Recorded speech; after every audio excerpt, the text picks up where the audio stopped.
पापाचरण करने लगता है तो हम सब अच्छी अच्छी वस्तुएं छुपा लेते हैं। तुम प्राणियों की रक्षा करना चाहते हो, मुझे मत मारो। धर्म का अनुष्ठान करने वाले, आप मुझे मत मारो। आप नहीं मार सकते, आप भय भर दिखा रहे हैं। क्योंकि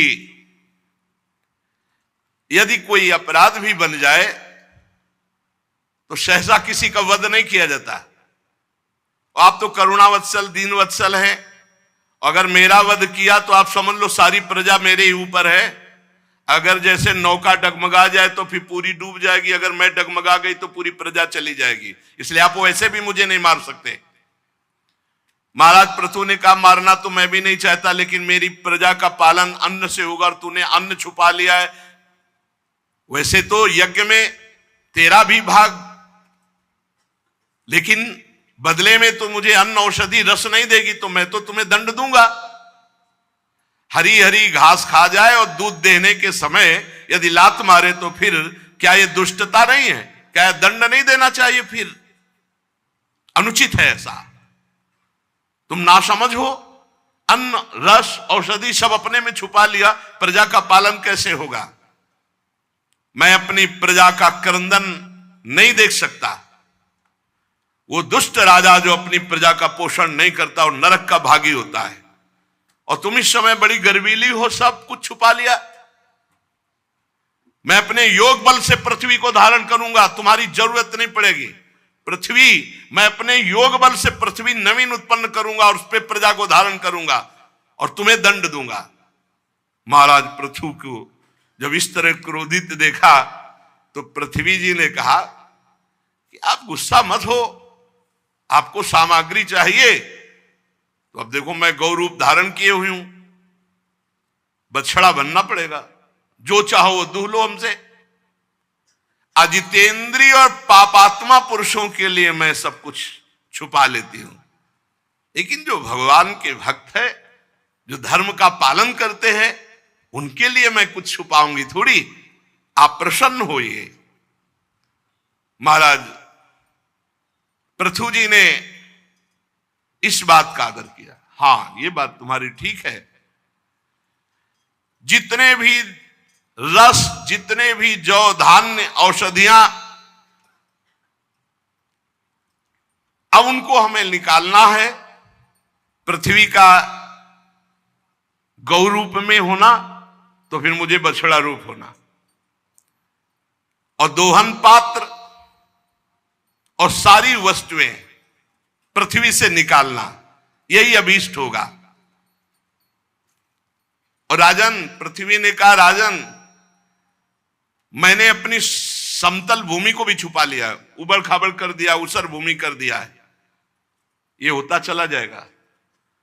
उपजाऊ भूमि नष्ट होती चले, जैसे जैसे पाप बढ़ेगा वैसे वैसे रसदायी फल अंतर्ध्यान हो जाएंगे, औषधियां अंतर्ध्यान हो जाएंगी, अन्न कम होने लगेगा और भूमि उपजाऊ नहीं होनेगी।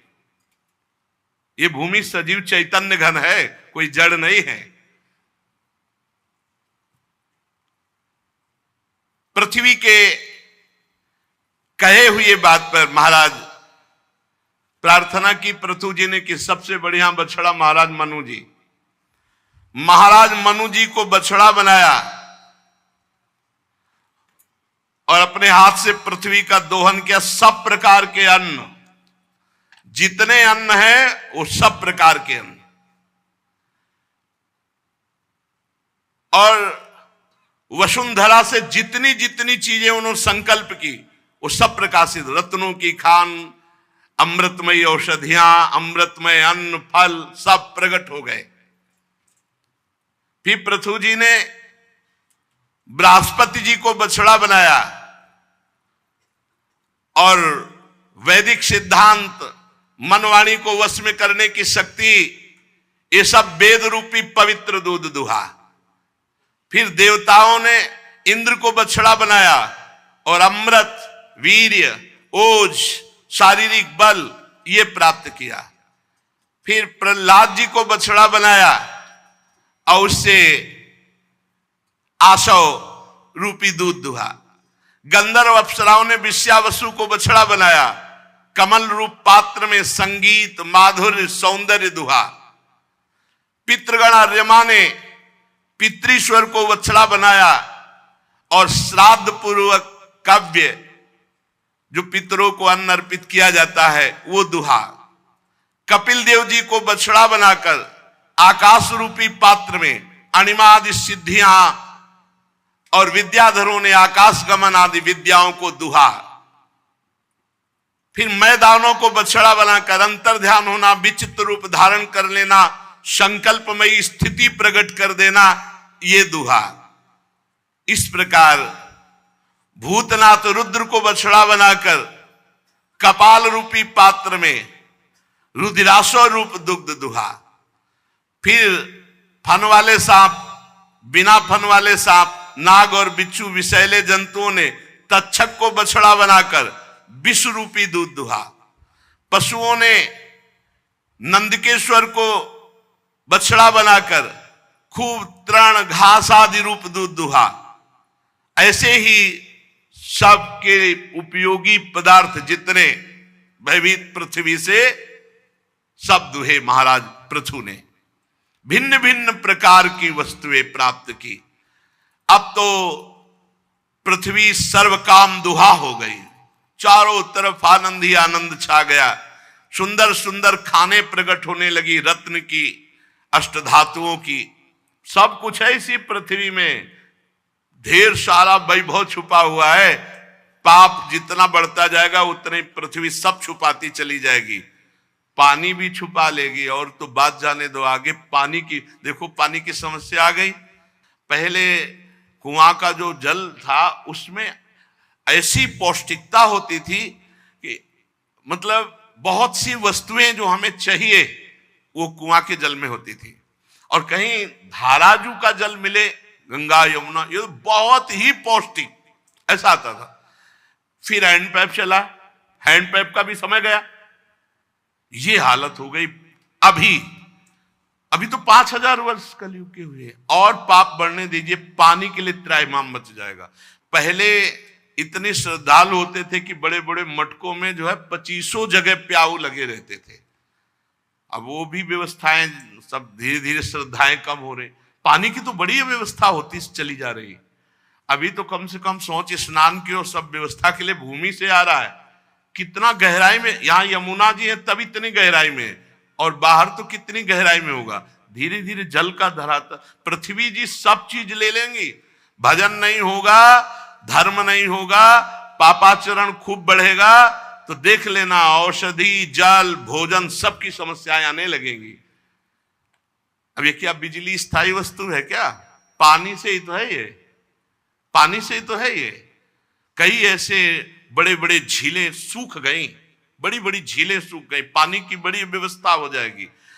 इसीलिए नाम जप करो, भजन करो। अभी अगर भजनानंदी संत ना हो तो अभी पता चल जाए जो पापाचरण हो रहा है ना, ये सब हाहाकार मचा दे। संत न होते जगत में तो जल जाता संसार, पक्का समझो। अभी जो नाम जप चल रहा है, कीर्तन चल रहा है, लाखों भगत है, लाखों भक्त है। अभी ऐसा नहीं, लाखों भक्त है, नाम कीर्तन बहुत ईमानदारी से भजन कर रहे हैं। उसी का प्रभाव है कि आनंद में जीवन, नहीं तो ये पृथ्वी जी सब चीज अपहरण कर लेंगी। फिर महाराज पृथु जी ने 100 अश्वमेध यज्ञ की दीक्षा ली और 100 अश्वमेध यज्ञ करने वाला इंद्र पद का अधिकारी हो जाता है। इंद्र को बड़ी चिंता हुई कि इंद्रासन गया।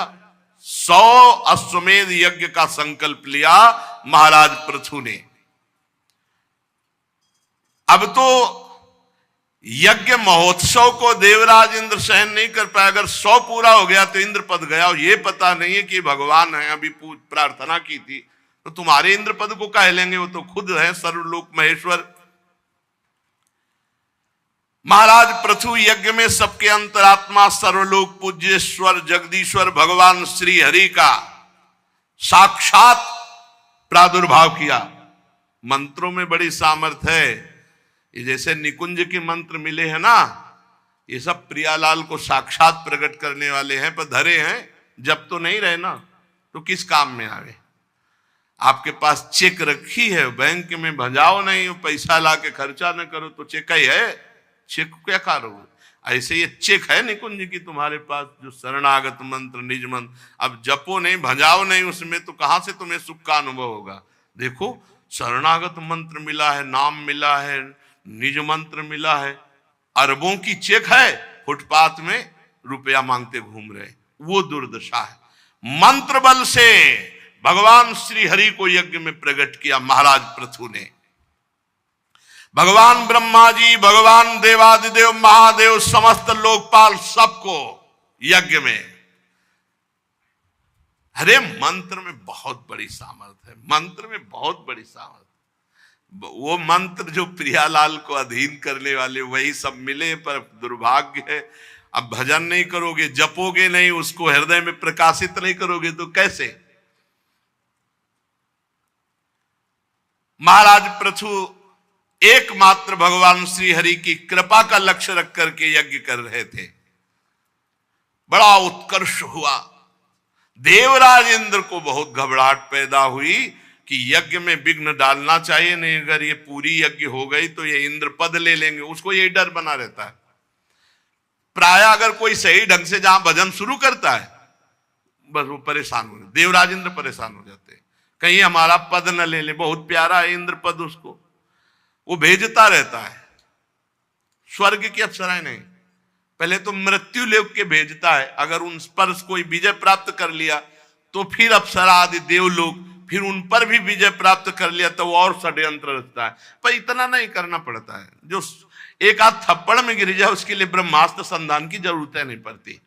मृत्यु लोक में ऐसे ऐसे उसी में बह जाता है प्रवाह में माया के, वो आगे नहीं। कोई बिरला ऐसा है, जैसे विश्वामित्र जी ने हिम्मत की और सब भोगों को छोड़कर भजन में लगे तो मेनका को भेज दिया। देखा कि नीचे के लोगों से तो गिरेंगे नहीं, तो मेनका को भेज दिया। अब वहां भूल गए, बहुत विचित्र भगवान के। देवराज इंद्र डरता रहता है, साधक थोड़ा सा व्रत उपवास करे कि विघ्न डालने के लिए तैयार हो जाता है। देवराज इंद्र भयभीत हो जाते हैं, उसी अनुसार भेजते।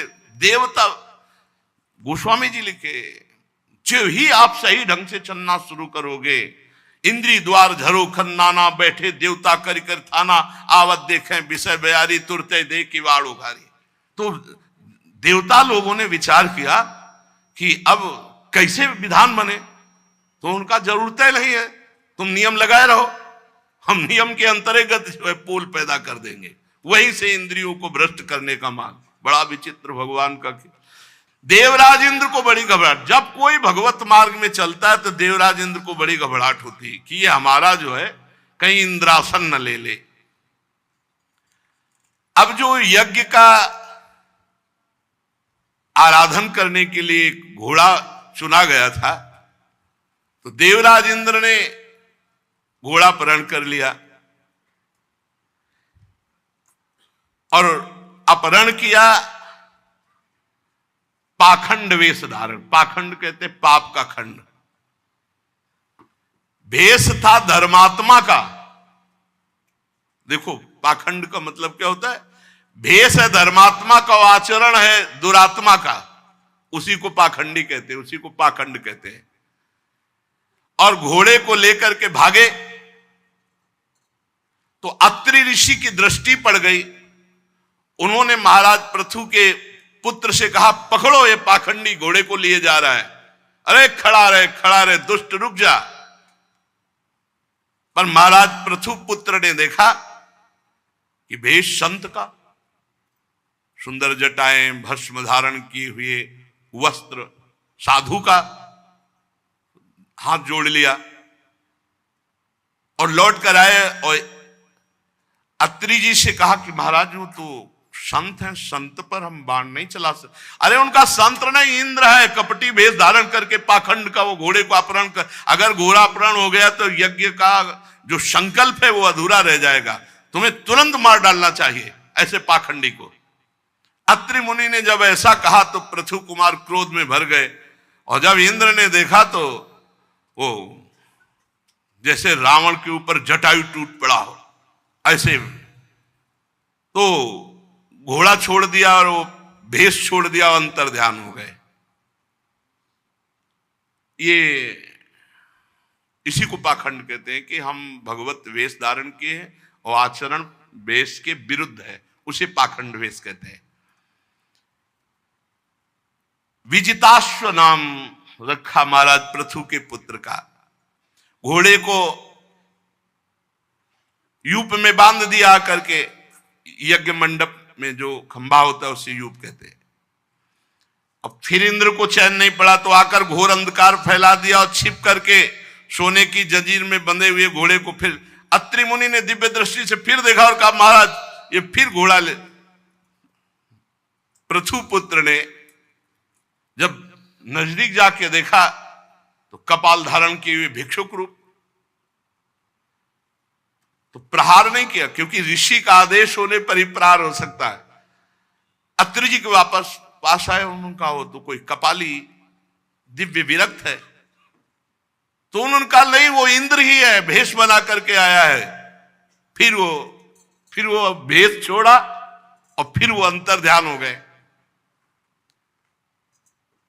उस बंद बुद्धि इंद्र ने जो जो निंदित वेश छोड़ा वो सब पाखंड कहा गया, पाप का खंड। इसलिए वो कभी नग्न, कभी रक्तांबर, कभी कापालिक ऐसे वेश धारण करता गया। ये जो भगवत विमुख लोग हैं ये वेश धारण करके इनका दुरुपयोग करते हैं, इसीलिए पाखंड कहा जाता है। महाराज जब पृथु को ये पता चला कि बार बार देवराज इंद्र ऐसा, वो जितने वेश धारण किए वो सब पाखंड रूप, मतलब वही वेश धारण करके क्रोध धारण किया महाराज पृथु ने के पाखंड फैला रहा है, बार बार घोड़े का अपहरण कर रहा है। तो उन्होंने कहा ठीक है चलो तैयार करो यज्ञ, इसी इंद्र का पहले वध करते हैं। मंत्रों में बड़ी सामर्थ्य है। जिस समय महाराज जन्मेजय जी यज्ञ कर रहे थे तो हजारों सर्पों की आहुति हो गई, तक्षक नहीं आया। तो पूछा ब्राह्मणों से, ब्रह्म ऋषियों से, तक्षक नहीं आया? बोले नहीं आएगा। बोले क्यों? बोले देवराज इंद्र के पावे में लिपटा हुआ। तो बोले मंत्रानुष्ठान करो, मैं देवराज के सहित इंद्र के सिंहासन सहित स्वाहा बोलो। बोले आज्ञा करो। संकल्प लिया और जेव ही मंत्र उच्चारण किया तो देवराज इंद्र तो कूद गए, पर इंद्रासन सहित तक्षक चीखता हुआ आकाश में आ गया। उसी को वो आस्तिक मुनि ने दान में ले लिया, इसलिए वो बच गया। मंत्रों में बड़ी सामर्थ्य पहले थी, अब भी है, लेकिन उनको जागृत करना मुश्किल। बहुत बार इस इंद्र को रोका गया लेकिन समझा नहीं दे, इसके वध की तैयारी करो। यज्ञ दीक्षा ले लेने पर शास्त्र विहित किसी का वध करना उचित नहीं है। इस यज्ञ कार्य में विघ्न डालने वाला आपका शत्रु इंद्र तो आपको इस सुयस से ही मारा गया, निस्तेज है। महाराज आप आदेश करोगे तो फिर हम हवन में स्वाहा बोलते ही देवराज इंद्र को भस्म कर देंगे। यह कितनी मंत्रों में त्रिभुवनपति देवराज इंद्र को, जबकि अग्नि उनके नीचे है, उनका आदेश पालन करते हैं, पर कह रहे हैं हम अमोघ मंत्र के द्वारा यही बुलाकर उनको देवराज इंद्र को भस्म कर देंगे स्वाहा। तो जैसे आहुति नहीं होती ऐसे भस्म हो जाएंगे देवराज। महाराज पृथु ने कहा करो आवाहन, करो स्वाहा। बहुत उपद्रव कर रहा है देवराज इंद्र। जेव ही मंत्र पढ़ना शुरू किया तो ब्रह्मा जी आ गए। भाई ऐसा लखन देवराज इंद्र को स्वाहा बोल दोगे? ऐसा नहीं, आज तक ऐसा किसी याज्ञ के लिए नहीं किया, ऐसा ना करो। ब्रह्मा जी ने वो संकल्प, तुम्हें इंद्र का वध नहीं करना, ये इंद्र यज्ञ के प्रधान देवता है, आप देवता ही को भस्म कर दोगे। आप यज्ञ में इंद्र को जो मारना चाहते हैं वो मत मारिए। ब्रह्मा जी ने, यह कितनी सामर्थ्य मंत्रों में। इंद्र क्या भगवान अधीन हो जाते हैं, भगवान पीछे पीछे डोलते हैं। अब मंत्र मिल गया तभी तो कहा जाता है गुरु ने जो दे दिया उससे बढ़कर हमारे पर कुछ गुरु को देने के लिए नहीं, क्योंकि गुरु ने इष्ट को अधीन करने वाला मंत्र दे दिया। अब भजन ही नहीं है तो क्या होगा बताओ? भजन नहीं तो क्या, जब जप नहीं तो क्या होगा? महाराज इंद्र ने बड़ा पाखंड पैदा कर दिया। ये जो वेश बनाए हैं, ये पाखंडी लोग इस वेश का आश्रय लेकर बड़ा पापाचरण करेंगे। अब इंद्र का भय भी जाता रहे और आप भी प्रसन्न रहें। महाराज पृथु, आप 100वीं यज्ञ पूर्ण मत करें, 99 रहने दें। आपको कोई इंद्र पद तो चाहिए नहीं, आप तो मोक्ष धर्म को जानने वाले हैं, इसलिए यज्ञों के अनुष्ठान की आपको आवश्यकता नहीं, आप रोक दीजिए। आपका मंगल हो और इंद्र भी जीवित रहे, बचा रहे। गजब है, भगवान के मंत्रों में कितनी सामर्थ्य है कि इंद्र को भी स्वाहा बोलने की तैयारी हो गई थी। स्वाहा हो जाता देवराज इंद्र। भगवान ब्रह्मा जी ने समझाया, ये यज्ञ रहने दो, 100वीं यज्ञ पूर्ति मत करो, 99 रहने दो, यज्ञ बंद कर दो। अब संसार में बहुत से लोग इंद्र के द्वारा धरे हुए पाप के खंड पाखंड को खींचते हुए अपने ऊपर धारण करेंगे और भगवान से विमुख आचरण चलाएंगे।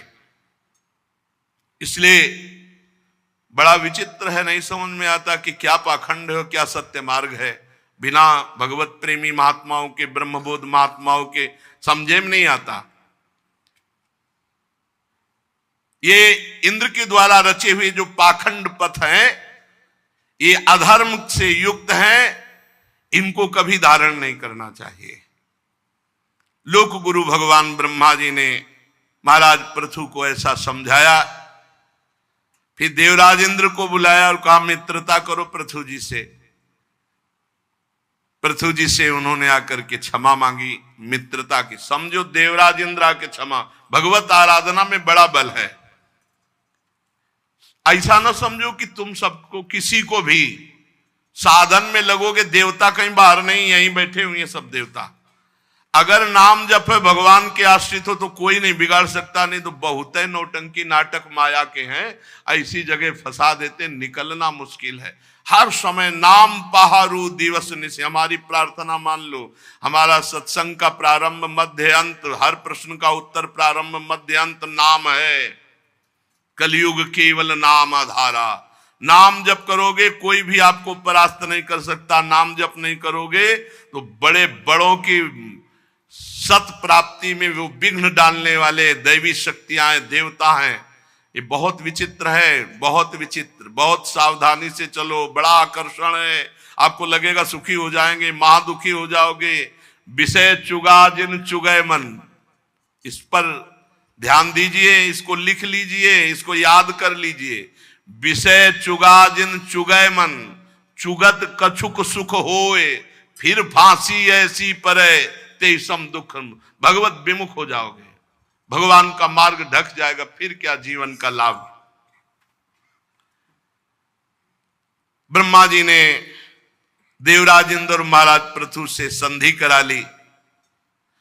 महाराज ने सबको खूब दान मान से संतुष्ट किया। जब ब्रह्मा जी की बात मान गए कि अब हम 99 यज्ञ ही रहने देंगे, समा पूरा नहीं करेंगे, उसी समय भगवान प्रकट हो गए और भगवान ने कहा कि तुमने ब्रह्मा जी की बात मान ली, 100 यज्ञ से जो होना था वो हो गया। तुमने क्षमा कर दिया देवराज इंद्र को। जो किसी से द्रोह नहीं करता, सब में सद्बुद्धि सद्भावना करता है, मैं स्वयं बिना बुलाए प्रसन्न होकर प्रकट हो जाता हूं। सबसे बड़ी आराधना है किसी को भी मन वचन से दुख न पहुंचावे, किसी के साथ छल कपट न करे, भगवान का नाम जप करे, भगवान बिना बुलाए आ जाएंगे। भगवान कह रहे हैं, माया मोहित जो जीव हैं वो नहीं समझते। बहुत दिनों तक ध्यान से सुनना, बड़े बड़े महापुरुष ज्ञानी जनों की सेवा का भी फल उनको केवल श्रम ही हाथ लगता है। जो छल कपट करते हैं, इस बात को पकड़ लो। ये कोई ना समझो कि महापुरुष की सेवा में है तो उद्देश्य क्या है उसका, छल कपट कर रहा है, कुछ हाथ नहीं लगेगा। यहां लिखा हुआ है यदि कोई माया मोहित होकर के छल कपट करता हुआ बहुत दिनों तक ज्ञानी महापुरुषों की सेवा करे तो केवल श्रम ही श्रम हाथ लगेगा। पुरुषा यदि मुह्यंती त्वादृशा देव मायया श्रम एव परम जातो दीर्घया वृद्ध सेवया ज्ञान वृद्ध। यदि आप माया मोहित होकर छल कपट करते हुए ज्ञानी जनों की भी सेवा करो तो आपके हाथ में केवल श्रम ही श्रम लगेगा।